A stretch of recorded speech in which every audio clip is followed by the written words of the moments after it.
All right, guys, Stephen from Break Free Homestead. Today, I'm making a video on showing you how we connected this roof, which is the addition roof, to our main existing house. Unfortunately, I wasn't able to record it.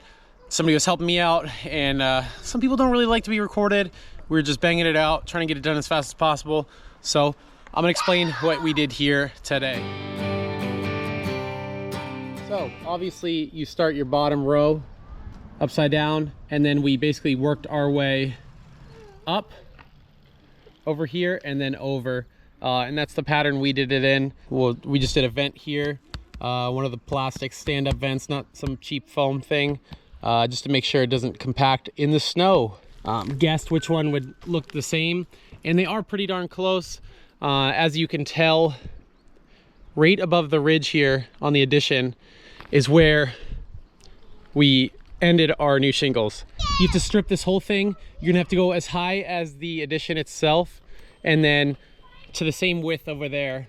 You know, this would have looked more uniform. There is some wrinkles in it, and it would have looked a little bit better. As you can see, there's a little gap or a small row right there. It's just how it landed. If you just replace this whole section, it would have looked uniform or better, new-ish. So yeah, we stripped it above where the addition is, and then all the way to the end where it attaches. You do your diagonal row up the valley, and then basically come down here and start going up and up and up and up. When you get it up here, you have to get it under your connecting row of shingles. You just have to lift it up and hammer those in, or shoot the nail gun in, and that's it. I cut this at the angle of the ridge.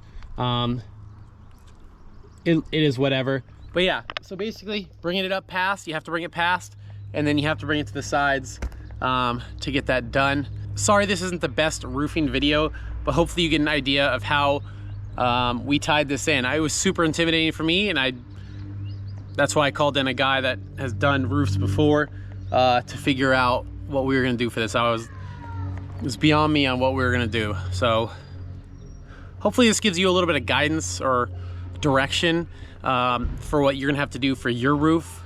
But yeah, I think it looks okay. You can hardly tell the difference of the shingles. Most people don't really pay that much attention to shingles, and wouldn't even be able to tell the difference. If this helped you guys out at all, make sure you drop down below, hit that like and subscribe button. We'd love to grow with you. Make sure you check out our playlist for this whole edition. It's worked out awesome so far. Definitely a good experience to do this, and yeah, looking forward to future builds. We also just put 16 foot of rain diverter here, just so it wouldn't splash down on our door. It was like crazy splashing on our door. So this helps get most of the water away from the door. Water near the doors is not a good thing. So you might have to do this in your own place.